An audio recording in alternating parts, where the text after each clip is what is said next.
दोस्तों welcome to Uttarakhand समाधान। देखिए दोस्तों, आज हमारा सामान्य ज्ञान का भाग है हमारा 16। तो 1000 प्रश्नों पर हमारी ये सीरीज चल रही है। और जिसने पहले के भाग देखे दोस्तों बहुत अच्छी बात है, जिसने नहीं देखे वो देख लें। और बात हम कर रहे हैं कि जब 1000 प्रश्नों पर दोस्तों हम लगभग 600 प्रश्न हम पढ़ चुके हैं। तो चलो शुरू करते हैं आज के भी कुछ महत्वपूर्ण प्रश्नों को। बाकी जहाँ पर भी गलतियाँ होंगी दोस्तों आप लोग कमेंट कर सकते हैं। तो चलो शुरू करेंगे आज के महत्वपूर्ण इस टेस्ट सीरीज को।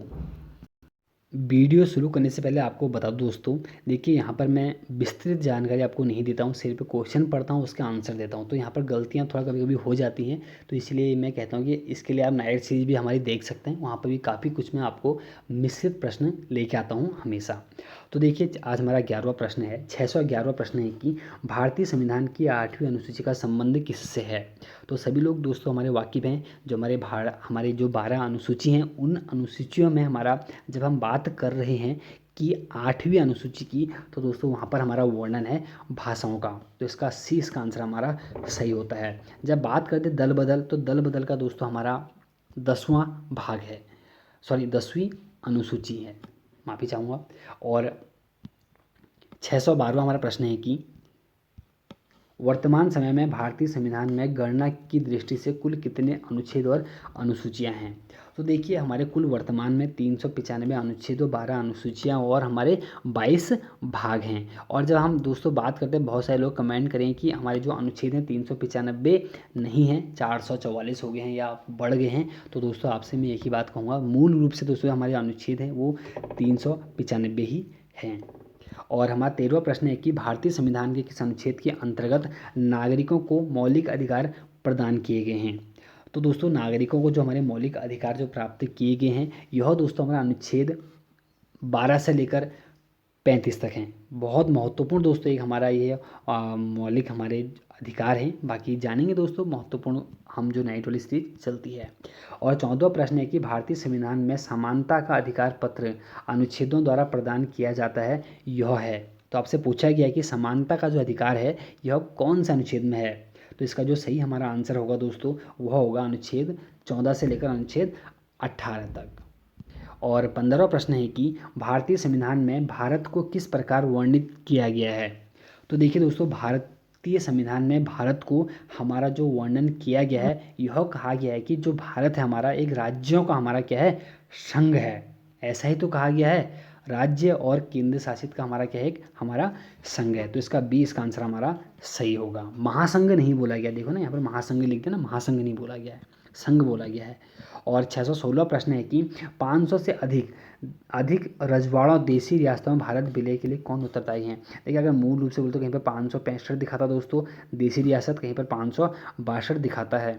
तो दोनों दोस्तों अपने आप में सही हैं, क्योंकि अब इस पर ज़्यादा चर्चा यहाँ पर मैंने कहा ना करूँगा नहीं, लेकिन कहीं पे 565 कहीं 562 दिखाता है। तो फिलहाल हम इसका आंसर जानते हैं दोस्तों। जो हमारे देसी रियासतों को जो विलय कराया था दोस्तों हमारे, वो कराया था हमारे सरदार वल्लभ भाई पटेल ने। विस्मार्क के नाम से भी हम सरदार वल्लभ भाई पटेल को जानते हैं। और 670वां हमारा प्रश्न है कि भारत में इस समय शामिल हैं। देखिए आपको पता है भारत में वर्तमान में कितने राज्य कितने केंद्र शासित प्रदेश हैं। तो इसका जो सही हमारा आंसर होता है दोस्तों, वो होते हैं दोस्तों हमारे 28 राज्य और हमारे 8 केंद्र शासित प्रदेश। तो इसका हमारा सी इसका आंसर सही होता है, यहाँ पर 8 आप लोग कर लीजिए। और 618वां प्रश्न है कि नागरिक नागरिकता निम्नलिखित में से किन विधियों द्वारा प्राप्त की जा सकती है। देखिए दोस्तों आपको मैं एक बात बताऊं कि जो हमारी नागरिकता है दोस्तों हमारे यहाँ 5 प्रकार से प्राप्त की जा सकती है। अब इसमें दोस्तों कौन सा हमारा सही आंसर होगा, देखिए एक तो जन्म से हमारा, एक तो अनुवांशिकता से, और हमारा अगला दोस्तों इसमें होगा पंजीकृत द्वारा। तो ये हमारा कौन सा 1 2 3 सही होगा, क्योंकि हमारा अनुरोध द्वारा तो ये हमारा गलत है। तो इसका फिलहाल जो हमारा आंसर दोस्तों हमारा है बी। और 19वां हमारा प्रश्न है कि मौलिक अधिकारों का निलंबन कौन कर सकता है।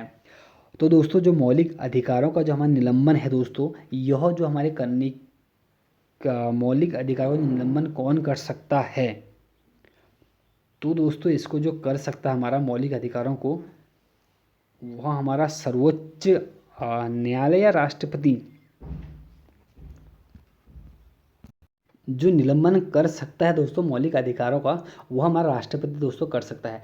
अब क्यों राष्ट्रपति कर सकता है मैं आपको थोड़ा सा बताऊं, क्योंकि देखिए होता क्या है, हमारा जो आपातकाल लगता है दोस्तों, उस समय हमारी ऐसी स्थिति आ जाती है, तो इसीलिए हमारा राष्ट्रपति इसका निलंबन कर सकता है। थोड़ा सा यहाँ पर कन्फ्यूजन वाला क्वेश्चन है, लेकिन इसका सी का आंसर सही होगा। और 620वां हमारा प्रश्न है कि निम्नलिखित में से कौन सा मौलिक अधिकार नहीं है। देखिए मौलिक अधिकार कौन सा नहीं है, देखिए स्वतंत्रता का अधिकार है, और संवैधानिक उपचारों का अधिकार हमारा है, समानता का अधिकार है, संपत्ति का अधिकार हमारा नहीं है। क्योंकि इस संपत्ति के अधिकार को दोस्तों 44वां संविधान संशोधन 1978 द्वारा इसको हमारा हटा दिया गया है, और इसके बाद इसको हटा के हमारा अनुच्छेद 300 के ए में इसको रखा गया है। और 21वां प्रश्न है कि भारतीय संविधान के निम्न भागों में से किस एक में न्यायपालिका तथा कार्यपालिका के पार्थक्य का प्रावधान है। तो इसका जो सही हमारा आंसर है दोस्तों, वह हमारा है सी, राज्य के नीति निर्देशक सिद्धांत के अंतर्गत। और 22वां प्रश्न है कि निम्नलिखित में से कौन सा कर्तव्य भारतीय नागरिकों के कर्तव्य में शामिल नहीं है।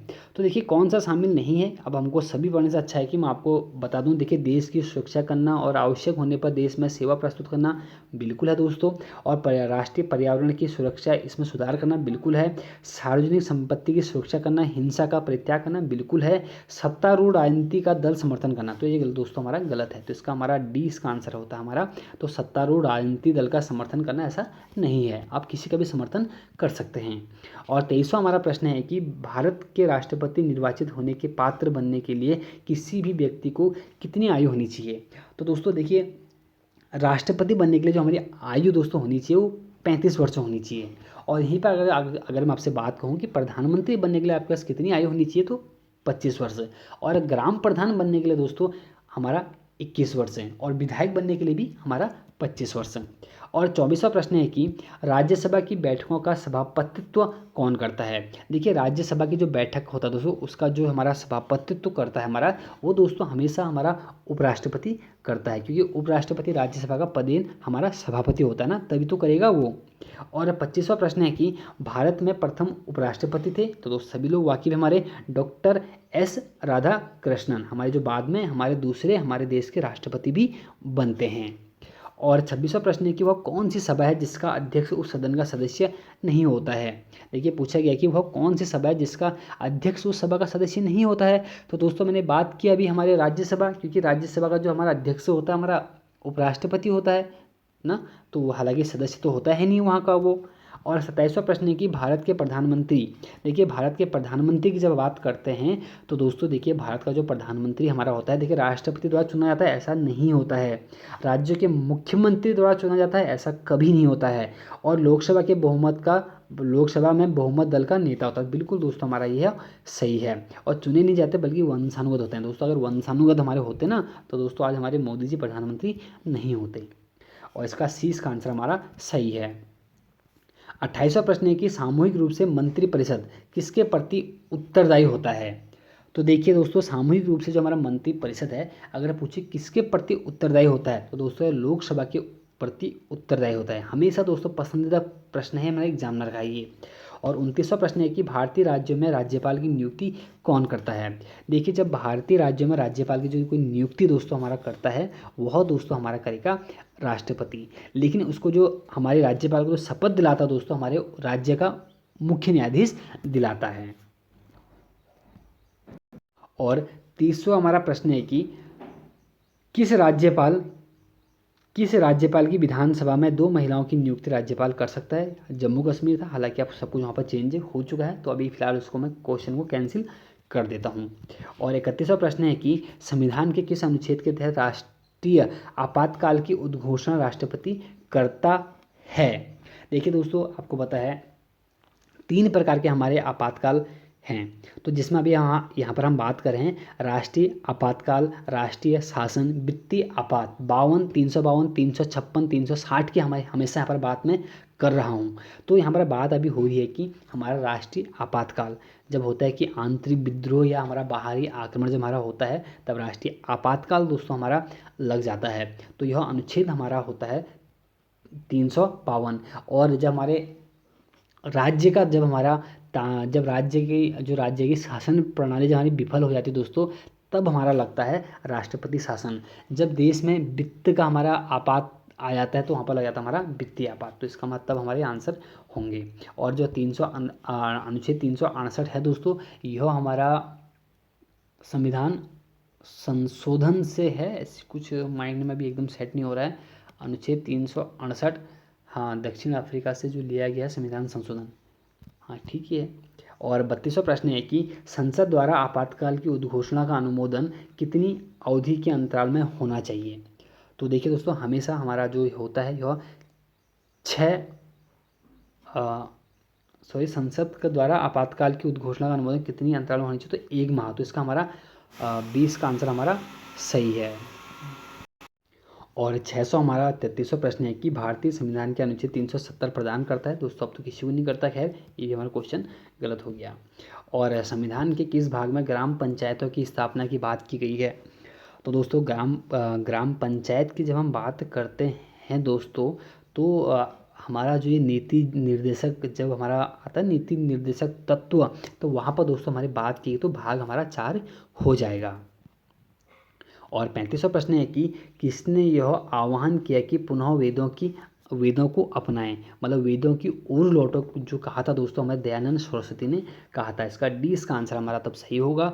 और 36वां प्रश्न है कि निम्नलिखित में से कौन सा एक देव नृत्य है। तो देखिए दोस्तों, देव नृत्य यहाँ पर है दोस्तों हमारा कुचिपुड़ी। तो इसका 30 का आंसर हमारा सही होता है। और 37वां प्रश्न है कि हमारा अच्छन महाराज का क्षेत्र है। तो इसका जो क्षेत्र है दोस्तों हमारा वह है बी, नृत्य से।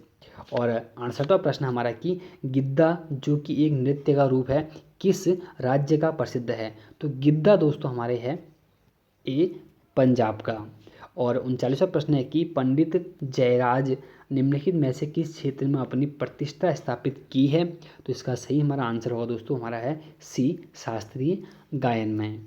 और 40वां प्रश्न है देखिए कि निम्नलिखित में से जो सही नहीं है, देखिए शहनाई बिस्मिल्ला खां बिल्कुल ठीक है, तबला शांता प्रसाद, और मृदंगम मणि अय्यर, बांसुरी MS सुब्बा लक्ष्मी। तो दोस्तों यही थोड़ा मुझे गलत लग रहा है, तो इसका 20 का आंसर हमारा सही है। और ये दोस्तों बहुत अच्छा प्रश्न है कि सुप्रसिद्ध चित्र बनी ठनी किस शैली पर आधारित है। तो इसका जो सही हमारा आंसर होगा दोस्तों 41 का, वो हमारा है बी, किशनगढ़। तो दोस्तों ये थे हमारे कुछ महत्वपूर्ण आज देखिए 25 से 30 प्रश्न, बाकी साथ बनाए रखें। वीडियो दोस्तों सपोर्ट करें आप लोग। तो मिलते हैं एक नेक्स्ट वीडियो में। जय हिंद, जय भारत।